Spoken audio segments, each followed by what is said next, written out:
Operation করতে হইব চাচা, 1,00,000 টাকা লাগবো। জবরো চাও তো এমনি তুমি না ভালো লাগতো। বাইক কিনবা? আমার খুব পশ্চিম পাড়ে যে ভিটা আছে, যে ডোবাটা আছে, আপনি সব নিয়ে যান, আমার কোনো সমস্যা নাই। আপনি নিতে পারেন, আমার 1,00,000 টাকা ম্যানেজ করে দেন না শফিক ভাই। তুমি কোন কালারের বাইক কিনবা? লাল, নীল, হলুদ, সবুজ, কালো? আপনাকে 1,00,000 টাকার কথা বলেছিলাম, আপনি 80,000 জমা দিন, বাকিটা আমি চালিয়ে নিচ্ছি। তুমি তো আমাদেরকে ভুলেই গেছো। আগে কত আসতে আমার বাসায়, বড় হয়ে গেলে বুঝি আন্টিদের ভুলে যেতে হয়। আমার স্যার আপনি 7টা দিন সময় দেন, এই 7 দিনের মধ্যে আমি যেখানে পারি, যেমনে পারি, যেখান থেকে পারি আমি টাকা জোগাড় করে এনে দিব স্যার। আল্লাহ মানুষকে কঠিন কঠিন রোগ দেয় পরীক্ষা নেওয়ার লাইগা। এর মধ্যে কি আছে? যেটা আপনার এখন সবচেয়ে বেশি দরকার, 1,00,000 টাকা।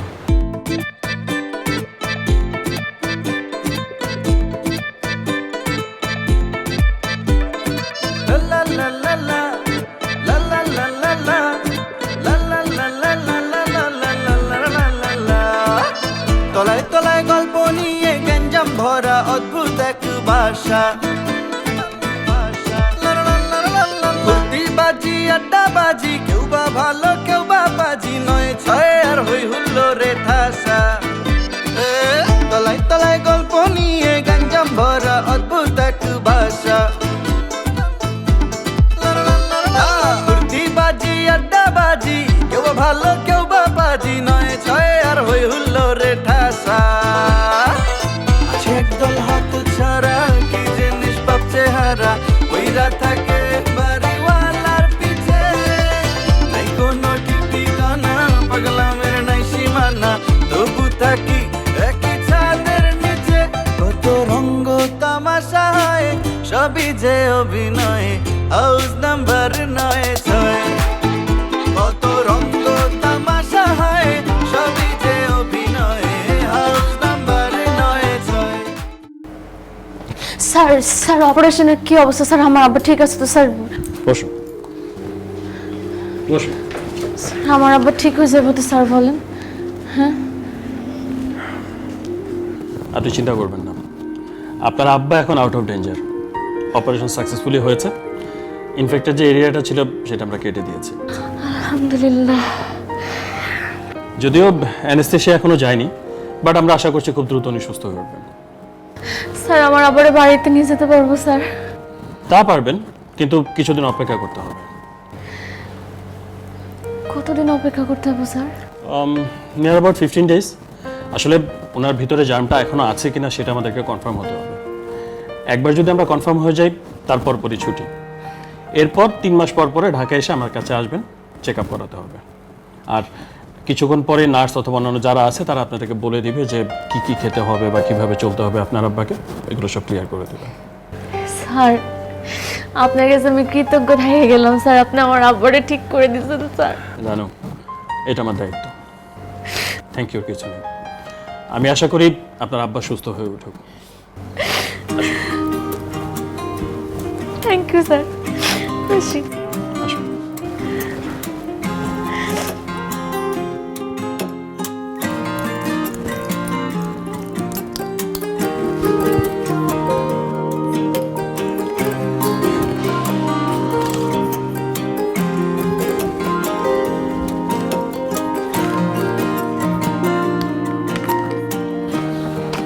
ওই এক্সামের পেপার দিছে? শোন, এক্সামের পেপার লই কোনো কথা কবি যে আমার সামনে? তার মানে এবারও বাগাইছো? মানে ভাই আমি বুঝি নাই এক্সাম। আচ্ছা আমার একটা জিনিস বুঝে তো জব্বার, এক্সাম জিনিসটা বানাইছে কিনা? শোন, ওরা যদি আমি পাইতাম এনি হাউ মনে কর, যদি খালি খালি একটু হাতের দ্বারে পাইতাম, ওরা নিয়ে খালি পানির মধ্যে এমন চুবাইতাম যে আর হোয়াশ করতে পারতেন না, এই এক্সাম জিনিসটা কোনো অস্তিত্বই থাকতে না। মানে আমার একটা জিনিস বুঝে, এটার কোনো মানে আছে? এটা কি কোনো দরকার আছে? মানে এক্সাম সেটা দরকার কি? আমি তো একটা জিনিস পড়তে এসি, আমার এক্সামের মানে ধর পড়ালেখার পারপাসটা কি? আমাকে শিখতে হইবে। তা পাপ্পু ভাই কি কম জানে কোনো দিক দিয়ে? তোর কি আমার কোনো দিক দিয়ে বলদ মনে হয়? মনে হয় বল? না বলদ মনে হয়, এটা ঠিক আছে, কিন্তু আসলে এক্সাম থাকা উচিত না, এটা আমিও মনে করি। শোন, মাইর খাওয়ার মতো কোনো ধরনের কাজ করিস না। এক্সাম জিনিসটা কিন্তু আমাদের দরকার নাই, এই জায়গাটাতে আমাদের এক হইতে হইবে। ওরে যদি আমি পাই, বিরক্ত লাগে। ওরে যদি পাই যে বানাইছি, ওরে খালি পানিতে নামাই মনে কর কারেন্টে শর্ট দিয়ে ওরে সুগন্ধ তৈবি মনে কর ধরে রাখতাম, আর আল্লাহ একটা ঠাড়া হলাইতে মরে যেতে 100 এক পরীক্ষার জিনিসটা কোনো অস্তিত্বই থাকতে না। আর এই সাররাও বা কেন নাই আমি জানি না। আমি শিখতে এসে আমি জানবো শেষ। ঠিকই বলছিস। শোন, এবছর তো কক্সবাজার আমি যাইতেই হইবে বুঝছো জব্বার। আমি মনে কর প্ল্যান প্রোগ্রাম তো সব কিছু সাজাই হেলাইছি বুঝছো। মনে কর এখন আমি খালি জামু, বাসের টিকিটটি আমরা কাটবো। গত বছর অনেক পরিকল্পনা করছি, কিন্তু মনে কর যে যাইতে পারি এক্সাম খারাপ হয়েছে, তুই কক্সবাজার যাবি? সেটা কোনো কথা না, অতীত চলে গেছে, অতীতকে ভুলে যেতে হইবে। কিন্তু যেটা করতে হবে সেটা হইতেছে এবছর আমাদের কক্সবাজার যাইতে হবে। এবছর কিন্তু কোনো কারণে যদি মিস হয়ে জব্বার, তা কিন্তু তোরে মানবো। তো তুই এক্সামে বাস খায় তুই কক্সবাজার কেন যাবি, এটাই বুঝলাম না। তুই বুঝতে আসো না, এক্সামে বাস খেয়েই তো কক্সবাজারটা যাইতে হইবে। ডিপ্রেশনটা কাটাইতে হবে না, জীবনে এত ডিপ্রেশন রাখলে কাম হইবে না। বেটা কোনো ধরনের ডিপ্রেশন রাখা যাবে না। হ্যাঁ হ্যাঁ, চিল তা তো করতে হইবে। অবশ্যই, হ্যাঁ যাওয়াই লাগবে। ঠিক আছে, কক্সবাজার এবছর মনে কর যে কক্সবাজার যাব, দুই ভাই ব্রাদার মনে কর আছি, চিল করব।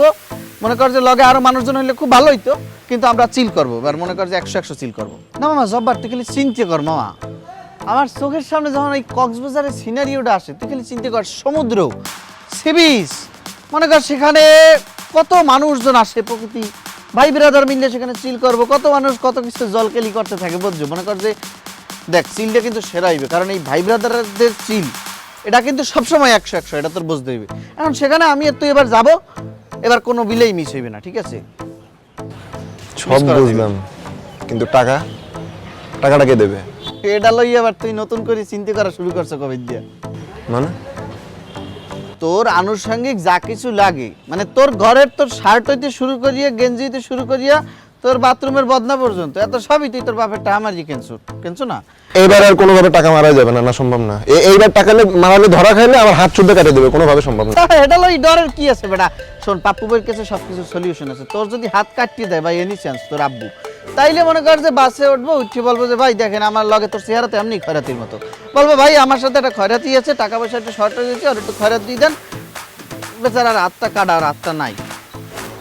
আর তোমার যে ব্যাসার্ধ ভুড়ির, তাতে তো তোমার ওই যে 2 জনের টিকিট লাগবে, ওটা তো 3টা টিকিট কাটা লাগবে, তুই বুঝতেছিস? তোর জন্য 2টা লাগবে না, 3টা টিকিট হইলে অবশ্য ভালো হইতো, 3টা টিকিট হইলে ভালোই হইতো, কিন্তু এখন সেখানে যদি 2 টিকিট হয়, তাইলে মনে কর যে তো তেমন কোনো যে কটা টিকিটই হোক আমরা যাবো আর কি, তাই তো? আমরা মনে কর Plan যেহেতু যাবো, বানাইছি, আমরা যাওয়ার যাবো। কাম মনে কর যাইতে হইবে।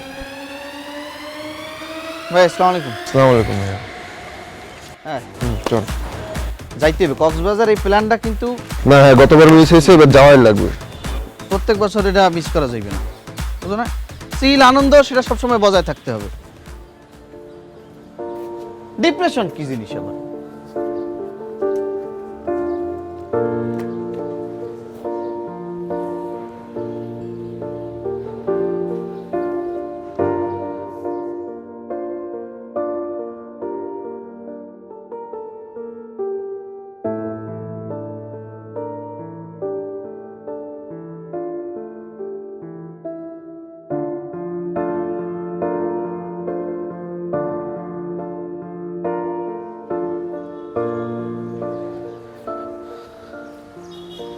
ভাই একটু আসবো? মানি ব্যাগটা জানি, ও না রাখিনি মনে হয়, তাইলে ওদিকে রাখি আসছি। থাকো ভাই, সরি। মানি ব্যাগ রাখলাম কোথায়?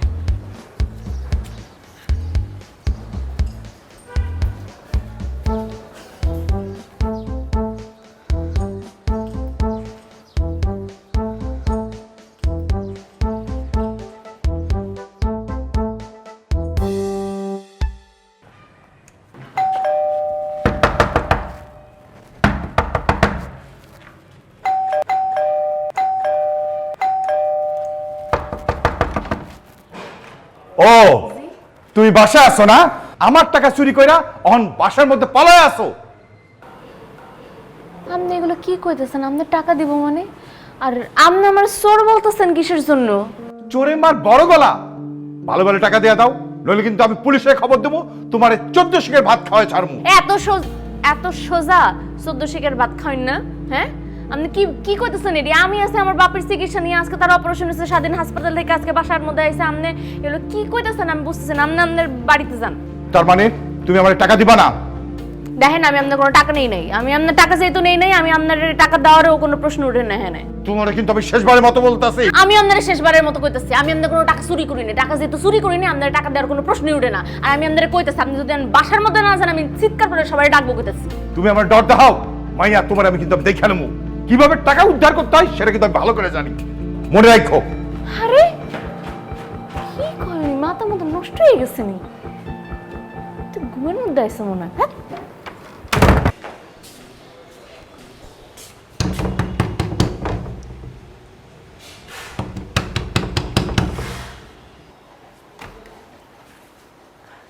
আসসালামু আলাইকুম। ওয়ালাইকুম সালাম। জুল, কেমন আছিস? এই তো ভালো, আপনি কেমন আছেন? ভালো আছি। ওই আন্টি, মা বাজারে গিয়েছিল, সব কিছু এনেছে কিন্তু লবণটা আনতে ভুলে গেছে। আর ভাইয়াও বাসায় নেই, তাই একটু মা লবণ দিতে বলেছে। আয় ভেতরে আয়। তোর মা কেমন আছে রে? এই তো ভালো। আয়।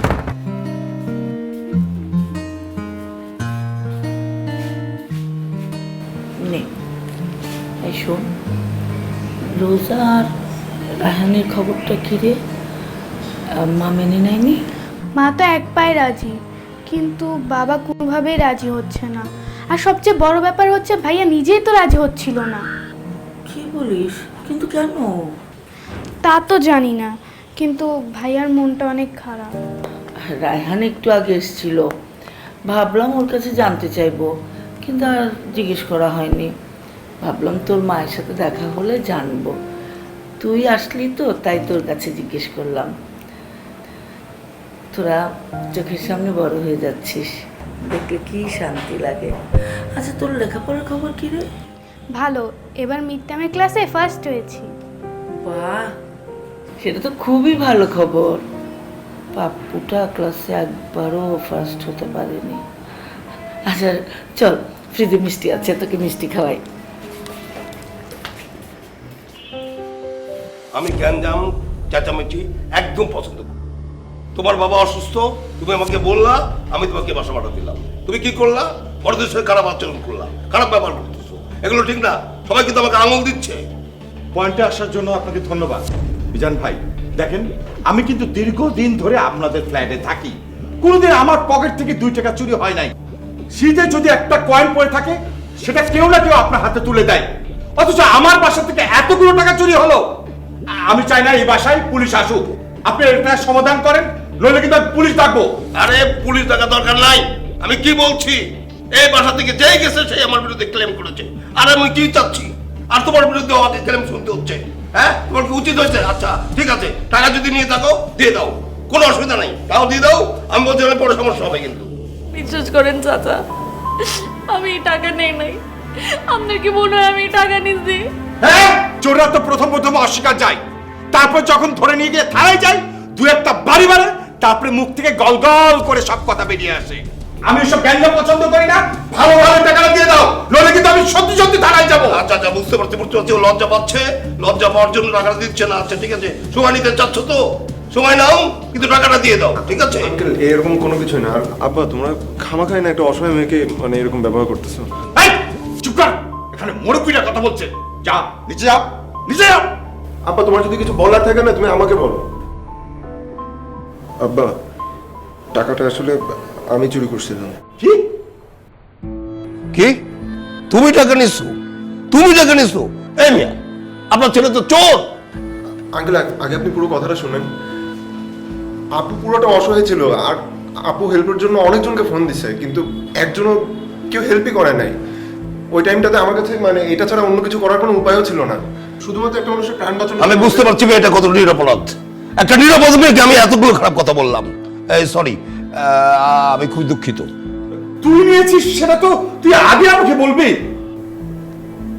আমি যে দেখছিলাম তার বাবা মারা যেত, আমার 1 লাখ টাকা দেওয়ার কারণে তার হাসি ফেরত আসছে। আমি সরি, দুঃখিত। তুমি আমাকে মাফ করে দিও।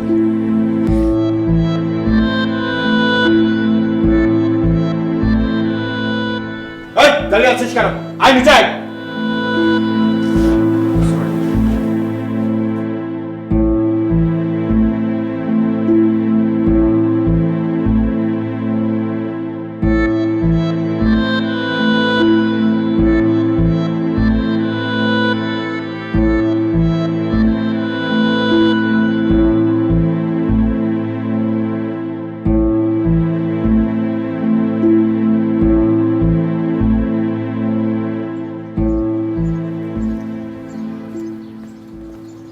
পা সরাও।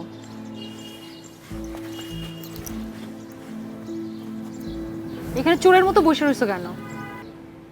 ও শিট, আমি তো ভুলে গেছিলাম, চোরের মতো না, তুমি তো চোরই বেসিক্যালি। মানে বাবার টাকা চুরি করে মানুষকে দান করে দিছো। বেসিক্যালি আমি বলতেছিলাম যে তুমি যদি ওই টাকাটা চুরি না করতা, যদি ওই টাকা দিয়ে একটা বাইক কিনতা, তাহলে এখন আমরা অনেক জায়গায় ঘুরতে পারতাম, শপিং করতে পারতাম, বাইকের সাথে সেলফি তুলতে পারতাম, লাইফটা কত এক্সাইটিং হইতো। মারিয়া লিসেন, তোমার কাছে কি মনে হয় না যে এই বাইকে ঘোরাঘুরি করার থেকে একটা মানুষের লাইফ সেভ করাটা অনেক বেশি ইম্পর্ট্যান্ট? আমি জানি টাকাটা আমি চুরি করছি, আমি হয়তো বা আব্বার কাছে চাইলেই পারতাম, কিন্তু আসলে আমার কাছে ওই টাইমে ওই জিনিসটাই ঠিক মনে হয়েছে।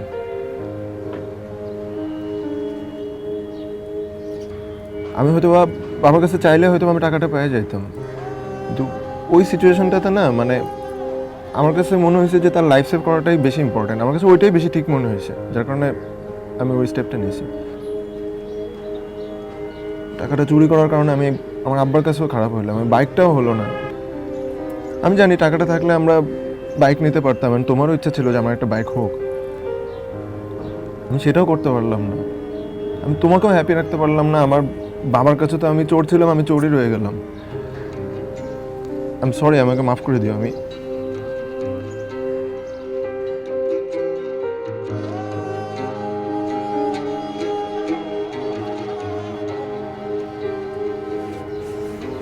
I'm sorry.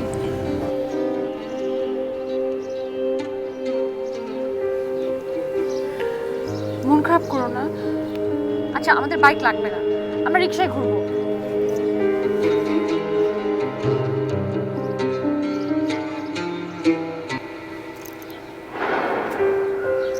প্লিজ মন খারাপ করে থেকো না, সব ঠিক হয়ে যাবে।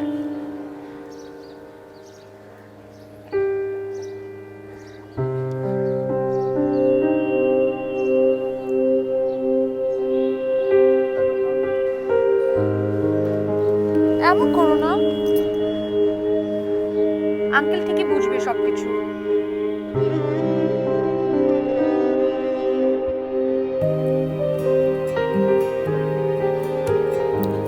চলতি হাওয়ায় মন কেমন পথ ভুলেছি সাথে, তুমি আমি অভিমানী ভেসে যাব শ্রুতে। আমি আজও তোমায় ভাবি একলা একা বসে, চুপি চুপি খুঁজি তোমার ভালোবাসার শেষে। তুমি আমি রাত্রি হব স্বপ্ন সাজাতে, এই গান তোমার, এই সুর তোমার, তুমি শুধু রাজি হলে আমিও তোমার। এই রাত তোমার, এই দিন তোমার, তুমি শুধু রাজি হলে আমিও তোমার।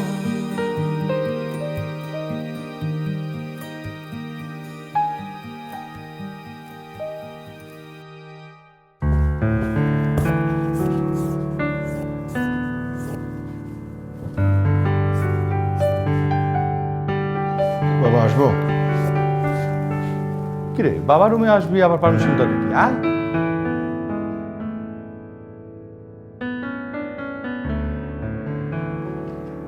কিরে, কি হয়েছে? তোর চেহারা এরকম উস্কো উস্কো দেখাচ্ছে কেন? কি হয়েছে রে? বল, কি হয়েছে? একটু বসো।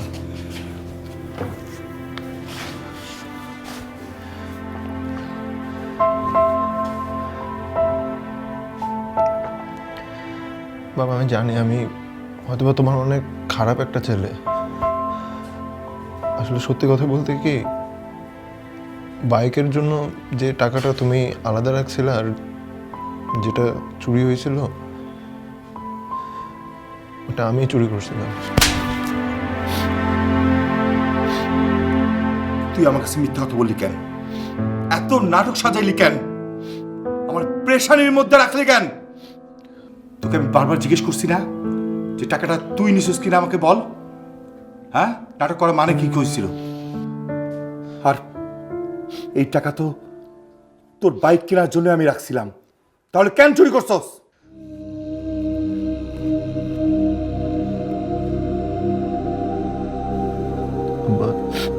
আমার কাছে না মনে হয়েছে কি আমার বাইক কেনার থেকে একটা মানুষের জীবন বাঁচানো না অনেক বেশি গুরুত্বপূর্ণ।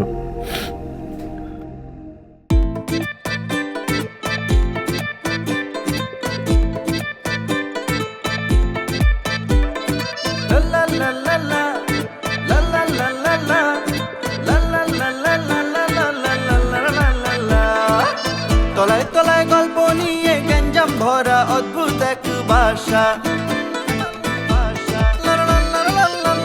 বাজি আড্ডাবাজি, কেউ বা ভালো কেউ বা বাজি, নয় ছয় আর হই হুল্লো রে ঠাসা। আছে একদল হাত ছাড়া কি যে নিষ্পাপ চেহারা, ওইরা থাকে বাড়িওয়ালার পিছে, নাই কোনো ঠিকানা, পাগলামের নাই সীমানা, তবু থাকি একই ছাদের নিচে। কত রঙ্গ তামাশা হয়, সবই যে অভিনয়, হাউস নাম্বার 9।